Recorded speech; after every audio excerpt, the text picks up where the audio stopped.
All right, my Georgia Bulldogs start spring practice this week, and in today's video, I'm going to talk about the 5 things that I'm going to be keeping an eye on over the course of the next few weeks. Let's go.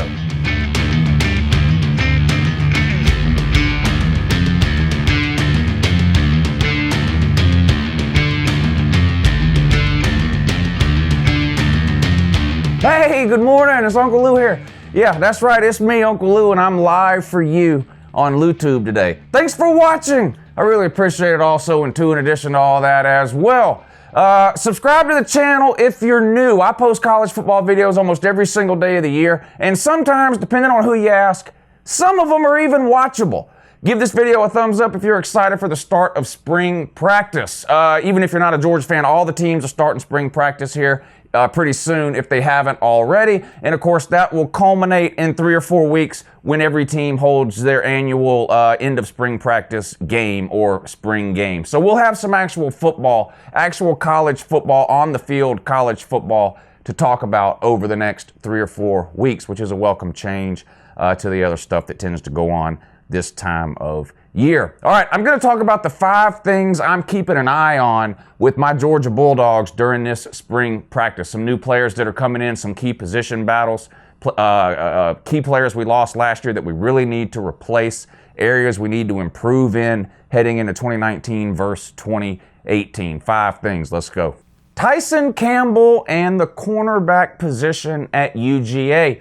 Tyson Campbell was a 2018 recruit for Georgia, started as a true freshman last year. I think he started 10 games, eventually getting benched later in the season for redshirt freshman Eric Stokes. Of course, Deandre Baker was on the opposite side, which is one of the best defensive backs in all of America last year, winning the Jim Thorpe Award. He'll be a round 1 draft pick coming up in April here in the NFL. So Georgia's got some work to do on the outside in the defensive secondary. Tyson Campbell was very highly rated and recruited coming out of high school from South Florida down in the Miami area. The highest rated true cornerback that Georgia had signed in about a decade. To me, a little disappointing in 2018. I know he was a true freshman, and the learning curve can be steep for a defensive back coming out of high school into college. Some of the hardest learning curves, in my opinion, transferring from high school to college. The quarterback position, obviously. Left tackle, I think, can be difficult with the speed that you encounter in college off the edge. And corner, I think, are 3 of the toughest positions to transfer to. So some ups and downs were expected. But if you look at some of the other highly recruited true freshman corners out of last year's 2018 class, there are a handful that, in my opinion, performed better than Tyson Campbell. Tyson Campbell seemed to be in the right position a lot of times in one-on-one coverage. He had a problem getting his head turned around a lot of times, particularly on go routes. You would see him in pretty good position, but no ball awareness. He's got to improve on that. Like I mentioned, it got him benched towards the end of the season last year in lieu of Eric Stokes, who I thought played better than Tyson Campbell. Eric Stokes nowhere nearly as highly recruited as Tyson Campbell. I think heading into spring, you would have to think Stokes is going to be on one side, Campbell is going to be on the other. But we have 2 highly rated corners coming in the 2019 class, both of which enrolled early and will be participating in spring practices, and of course the spring game coming up on April 20th. You've got Tyreek Stevenson, and I think DJ Daniel is the other guy's name. Tyson Campbell, I think, has to take a big step forward this spring, or he could be in trouble of losing that starting spot on the other side. If one of those 2 freshmen comes in ready to go, it's going to be an interesting position battle to keep an eye on in the spring. No matter who ends up winning the 2 starting corner positions, though, it's not going to be easy to replace what we have from Deandre Baker for the last couple of years. Basically, half of the field was shut down for opposing quarterbacks over the last 2 years. I like the young talent that we have on the outside in the secondary at UGA, but as of right now, there is no Deandre Baker on this roster. Now, Tyson Campbell has a ton of potential, as does Tyreek Stevenson in particular. Stokes, I think Stokes is how do I want to say this here? I don't think Stokes has the potential of a DeAndre Baker or even a Tyson Campbell or a Tyreek Stevenson, but he's playing at a higher level right now, in my mind, than what we've seen from Tyson Campbell. We'll see how that plays out over the course of spring and then, of course, into summer and fall workouts. But keep an eye on that, the two outside positions in the secondary. All right, number 2 on my list, and this is in no particular order, really, but this happens to be one of the positions that I'm most concerned about heading into 2019. It probably would be number 2 on my list in terms of most concerned, and I'll let you know when I get to what's number 1 on my list of most concerned. But the center position, right? We lose Lamont Gaillard. Now, Gaillard, listen, there's probably 8 or 9 offensive linemen on our team right now that are more talented and have more potential than Lamont Gaillard. But Lamont Gaillard was a steady, consistent, good, not great player for the University of Georgia at the center position over the last couple of years. Reliable on the snaps, and was able to get the job done blocking-wise against most defenders that he faced. Not all, by any stretch. He, in particular, got owned by the Alabama defensive line in the national championship game back in 2017. But he was a good player, and you could rely on him. He got the snap to Fromm. Shotgun was never an issue with him. Now, when he went down for a brief period of time last year in 2018, we substituted in Trey Hill. That's who I think will be getting the start in 2019. Trey Hill, way more potential than Lamont Gaillard and a much better blocker. The issue with Trey Hill, of course, from last year, if you remember, bad snaps. No matter how good of a blocker you are at the center position, if you cannot get the ball to the quarterback, you're useless. He's got to work on that. Now, in terms of other options at the center position, I think this is an interesting one because we really don't have a true center on the roster. A name to watch here would be Jamari Sawyer. Now, Jamari Sawyer was an all-world offensive guard coming out of high school from a couple of classes ago, and it was somebody that I was really excited to get. Now, he has got somewhat lost in the shuffle on the depth chart at the offensive guard position. Now, he's still really, really young and has plenty of time to develop and grow into a starter, whether it's at guard or maybe potentially at the center position, depending on what happens with Trey Hill. But he's sort of lost in the shuffle at the guard position behind people like Cade Mays, who played really well as a true freshman last year, Ben Cleveland, who played great as a redshirt sophomore, freshman or sophomore, and Solomon Kinley. Those 3 guys, 2 of those 3 guys are likely going to be starting at the guard positions, Mays, Kinley, Cleveland. Sawyer's sort of the odd man out at the guard position right now, but it would not surprise me to see him get a look at the center position. Like I said, Trey Hill was the backup center last year. Excellent blocker. Issues on the snap, particularly in shotgun. We'll see in spring ball where they have Sawyer. If they have him playing maybe on the second team as a starting guard, or if he gets some looks at the center position. But we do need to sort of figure out that backup center position, even if Trey Hill ends up being the guy, which is what I think will happen. We definitely need to figure out that backup position at center, because just like we found out last year, Lamont Gaillard, a rock there for several years on the offensive line, but a guy can go down at any given time, and you've got to have a guy you can put in there that, number 1, can get the ball to the quarterback, and number 2, can get the job done blocking as well. So we got to come up with a second option there at center. Jamari Sawyer, a guy to keep an eye on. All right, now the position that honestly I'm probably most concerned about heading into spring ball. Now, I don't think I'll be as concerned about this position when the actual season comes around, and we'll get to the reason for that in just a second. But the tight end position.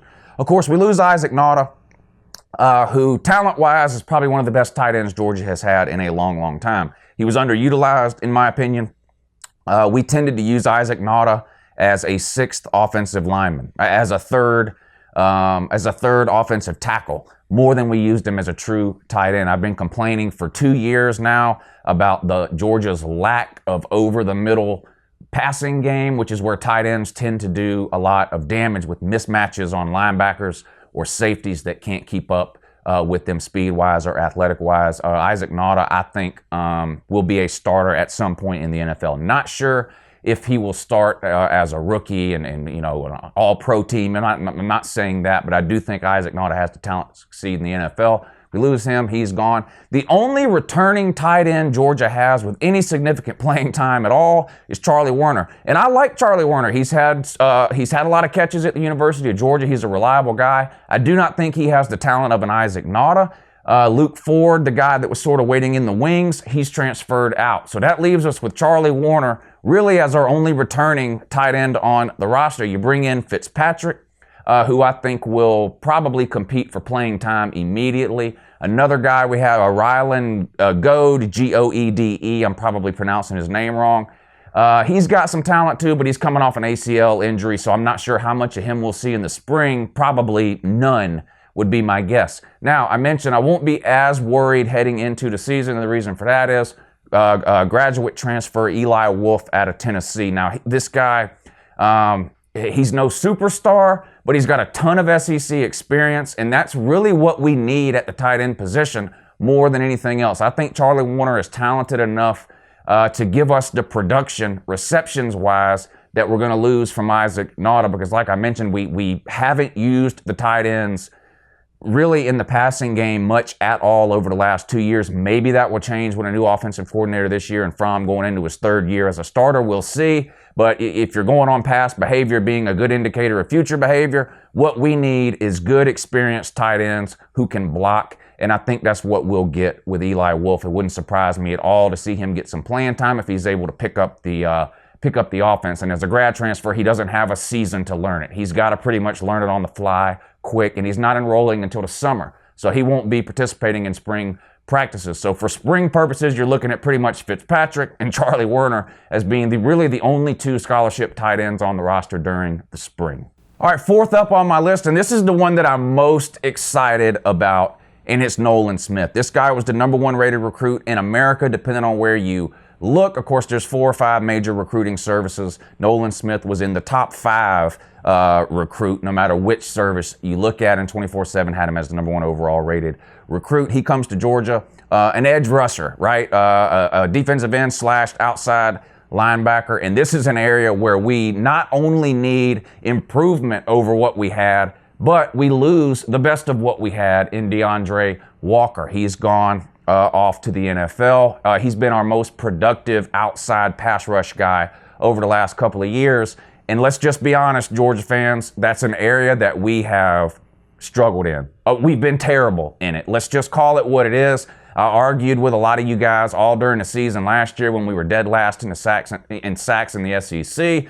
And a lot of you wanted to say things like, well, it's just a game plan thing. It's not about sacks. It's about affecting the QB and blah, blah, blah. Well, listen, there's no better way to affect the QB than to sack him, okay?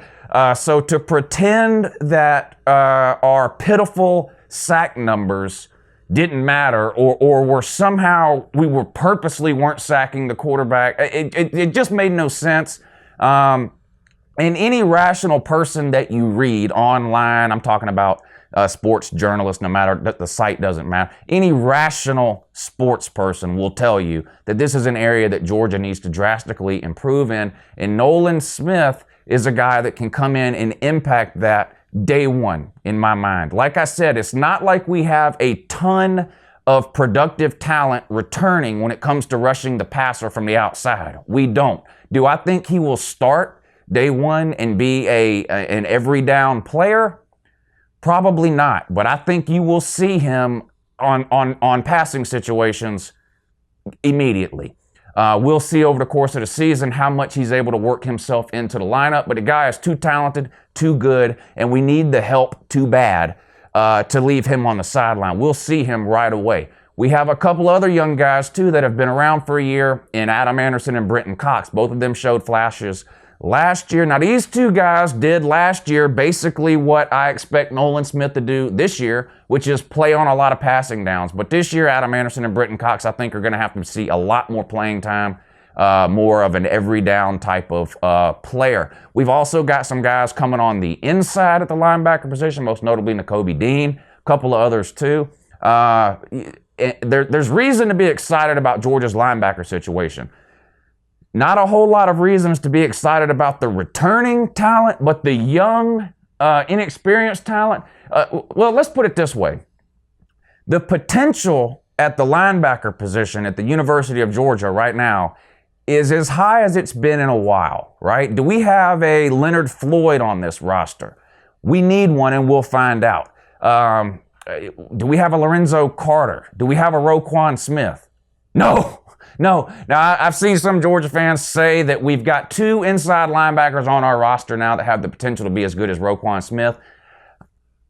I'm not calling him a liar, but that's something I have to see to believe, okay? Roquan Smith is probably the best linebacker the University of Georgia has ever had in 130 years.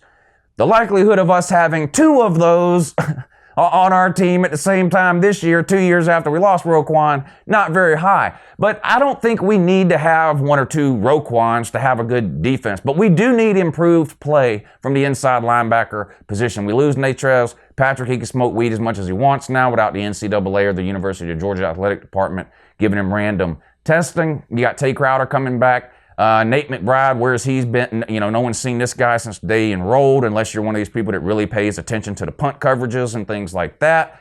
So we'll see how it goes on the inside. Like I said, we've got some highly rated talent at the linebacker position, but not a whole lot of returning production at really any of the linebacker positions in my mind. And it's probably the one position on Georgia's roster that I think could be set for the most improvement from 2018 to 2019.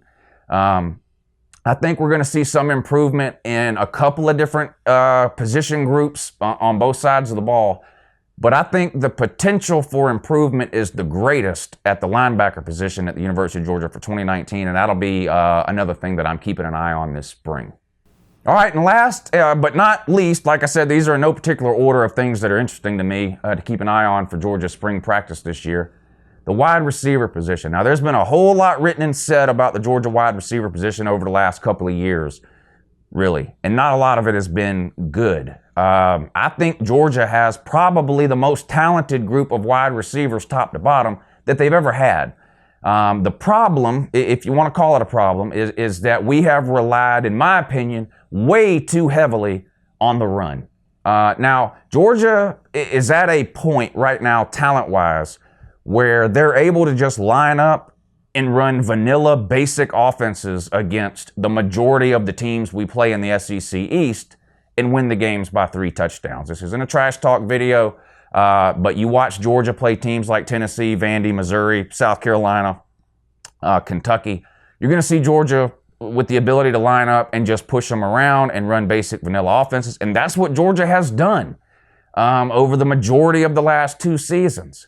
And then they run into a situation, whether it be Auburn regular season 2017, LSU regular season 2018, whatever the case may be, they run into a situation where they're not able to just line up and push someone around and run the ball up the middle 80% of the time, and we lose. As productive productive is not as efficient as Jake Fromm has been over his 2 years, the numbers don't lie.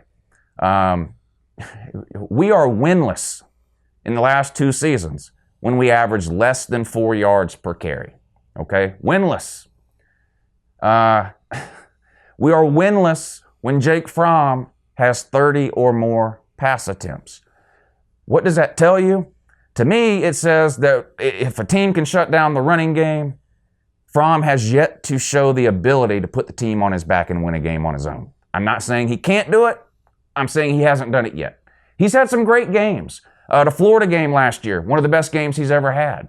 I think he played good for 3/4 of the Alabama game this past year in the SEC championship game. The issue with the Alabama game the last 2 years, listen, we've scored a total of 10 points against Alabama in the second halves of the games against them in the last 2 years. You're not going to beat very many good teams scoring an average of 5 points per game in the second half. It's just not going to happen. We have 1 touchdown against Alabama in the second half. in 2018, and we had 1 field goal against Alabama in the second half in 2017, and we lost both times. Yes, we had big leads, blew it, whatever, type about it down there, the fake punt, type about all that if you want to, but the reality is it doesn't matter. Georgia, Alabama, you take any 2 good teams, you're not going to beat, I don't care who you are, you're not going to beat very many good teams if you're averaging 5 points against them in the second half. It's just not going to happen. So you got to get better. I'm way off. What am I even talking about? I don't know. The wide receiver position at the University of Georgia, okay? No secret, we lose almost all of our wide receiver production from last year, right? Mecole Hardman, gone to the NFL. Terry Godwin, gone to the NFL. Riley Ridley, gone to the NFL. Fourth option, really last year, was Isaac Nauta. He's gone to the NFL. Who's coming back in 2019 that has any real production on Saturdays for the University of Georgia? Holloman. That's it. Now, Tyler Simmons has a few catches, and he's got a ton of potential, and that's sort of the motto when you start to talk. I feel like the motto for Georgia this year is unproven talent and potential. You guys, it's no secret. You look at Georgia's last 2 or 3 recruiting classes, the roster is obviously loaded with talent, but a lot of it is unproven, and at no position group is that more true than a wide receiver position, okay? You got Jeremiah Holloman. He's really the only proven, reliable, consistent wide receiver that returns, okay? Tyler Simmons, in a backup role, has a few catches and has looked good at times.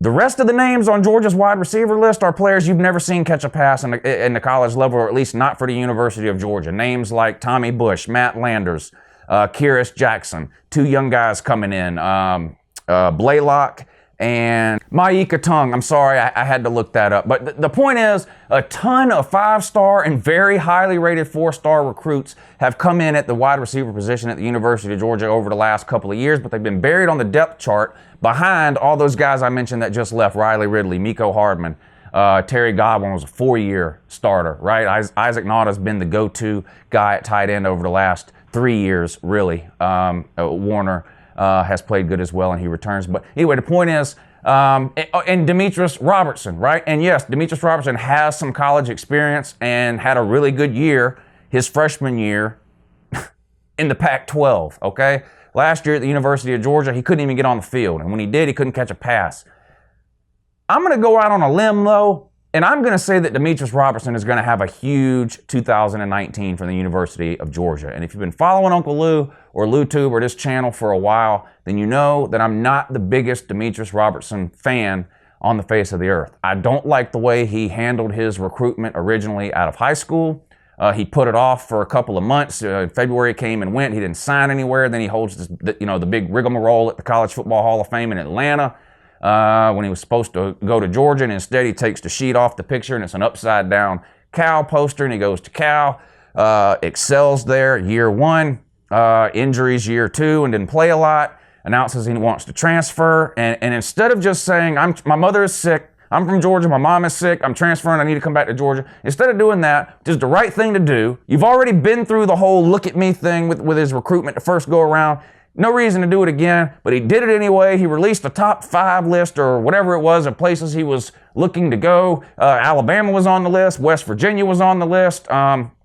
Not sure how much good you can do for your sick mom in Morgantown, West Virginia, considering you're from Savannah, Georgia. But anyway, I digress. He releases another ridiculous, one of these ridiculous commitment videos as a junior.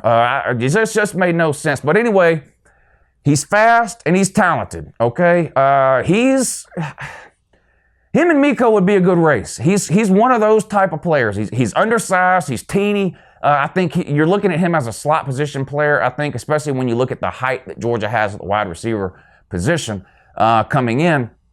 But I think he's going to have a big year. Georgia has shown that they like to use the slot position players in a lot of different ways. We saw Mecole Hardman catch bombs. We saw him catch tunnel screens. We saw him catch hitch passes. We saw him with jet sweeps. We saw a lot of different ways that Georgia was able to get the slot receiver involved in the last couple of years with Mecole Hardman, and Demetrius Robertson is a player in that same mold.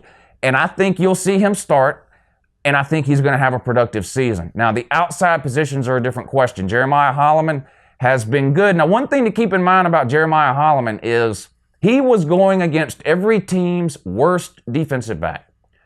Now, that doesn't mean that he can't beat the good ones. That's not what I'm saying, but we haven't seen that. He was Georgia's third or fourth option at the wide receiver position. So when you see Georgia come out a 3 or 4 wide set last year with Terry Godwin on one side and maybe Riley Ridley and Miko in a slot on one side and Holloman out to the other side or whatever, Holloman wasn't getting a whole lot of attention, and he took advantage of it. Now, we'll see how that translates to this year when he's projected, and I think probably will, be the number one option at wide receiver in 2019. Of course, we mentioned Tyler Simmons. He's got some receptions too. We need to see some productions from some of these young guys, the incoming freshmen and the sophomores and juniors who have yet to really crack the field. Matt Landers, Tommy Bush, Kyrus Jackson. These guys have got to get it together. We need some production out of the wide receiver position this year. Jake Fromm, this is his third year starting. He's fresh out of excuses. There is no excuse. We've got one of the best offensive lines in all of college football. There is no reason we lost one. What we lose? One starter off of last year's offensive line, the center Lamont Gaillard. One of the best offensive lines in all of college football. This will be Jake Fromm's third year as the starter. He'll be one of the most, if not the most, experienced quarterbacks in the SEC this year. Best offensive line, in my opinion, in all of college football. Top 5, no doubt. And we have a ton of talent at the wide receiver position. Jake Fromm needs to do a lot of off-season work with these wide receivers, getting timing down, chemistry down, things like that. We lose about 80% of our receptions from last year. That's not going to be easy to replace with a group of people who don't have a whole lot of experience at the college level. Talent-wise, potential-wise, it's there. But we got to see it on Saturdays. Anyway, those are the 5 things that I'm most interested to watch for Georgia Bulldogs 2019 spring practice. Let me know down below what you're interested in watching this year. And are you guys going to the spring G-Day game on April 20th? Let me know. Thanks for watching. I really appreciate it. And I'll see you guys again real soon. Wear the price like a crown. Negativity, calculate what we will not tolerate. Desperate to control all and everything, unable to forgive the scarlet letter.